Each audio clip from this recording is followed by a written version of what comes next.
po muna tayo, lipat tayo dito kina Idol Kuray. Ayan mapayapang umaga po sa ating lahat. Ayan, ganda, lantat na lantat. Ito po ang bangka ni Idol Kuray. Ayan, marami din naman po palang huli. Talagang hindi din nagpapahuli si Idol Kuray sa hulihan Oh yes. Ayan dalawang inner din. From Iglesia po yan. Ayan, dami din pong huli. Dalawang inner din. Binubukod-bukod na po nila. Bitilya, yapot, mungit magkakasama. Bitilya nasa isang inner. Ito naman po nasa sako, lapo.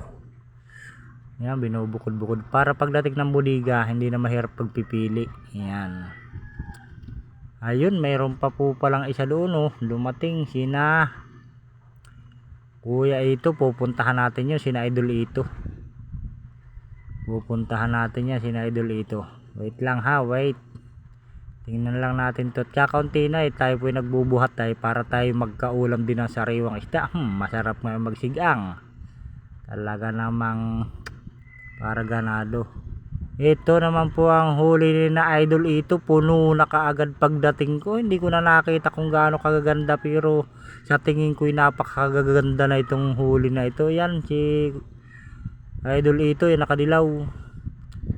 Sa tingin ko'y maraming huli, magaganda. Hindi ko lang nakita hindi ko na isa-isa nahuli tayo, Idol. Ang ibabaw panay lapo. Ayan ang magkakasama kina Idol Ito. Ayan limit ko ito, baka mga isang inner at kalahati. Ayan, marami din po naman, marami din bitilya. Ayan na nga, magkakasama ayun bubuhatin na lang po natin. Tayo po ang tagapagbuhat dito para tayo may pang ulam laki ng lapong ito namumula ang ganda ng kulay. Lapo, maganda, may mga dalagang bukid. Magaganda din. Ito na po, buhat na natin dito sa budiga. Ayan, binipili pa rin po dito sa budiga at iniimbase po pambiyahe sa kabila. Ayan ang mga lumaot.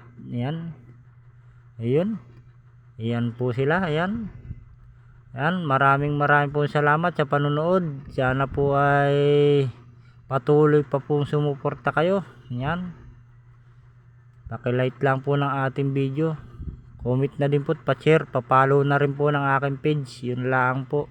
Maraming